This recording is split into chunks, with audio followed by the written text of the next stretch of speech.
When I was young, the winters were long and hard.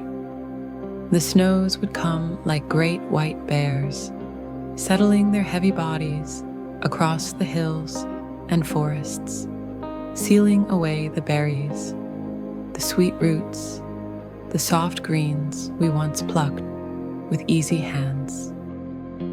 One winter, the earth gave little. The bushes were bare, the rivers thin. The hunger stirred, but not the honest kind that gnaws at the belly. No, it was a restless hunger, born in the mind, a wanting that had no end. I watched it take hold of the people.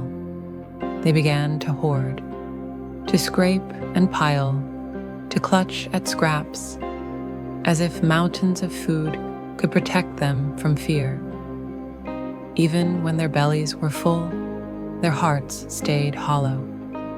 The more they gathered, the more they seemed to lack. It was the old grandmother who taught me otherwise. On the coldest night, she called us into her lodge.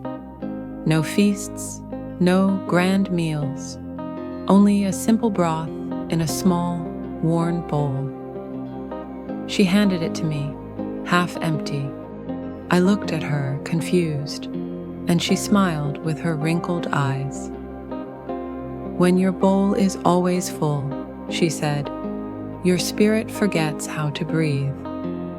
But when you leave space, there is room for gratitude, for story, for song." And so we feasted on more than food that winter.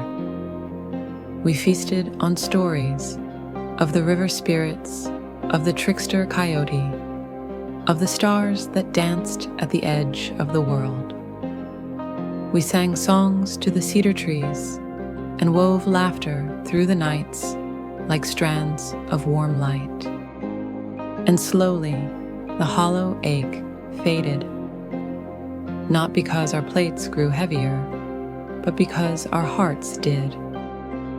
I learned then, gluttony whispers that more will fill the emptiness. But true fulfillment comes when we honor enough. Now, I keep my bowl half empty. I leave space for wonder, for wisdom, for the unexpected gifts that life places when our hands are not too full to catch them. A full bowl feeds the body. An empty bowl feeds the soul.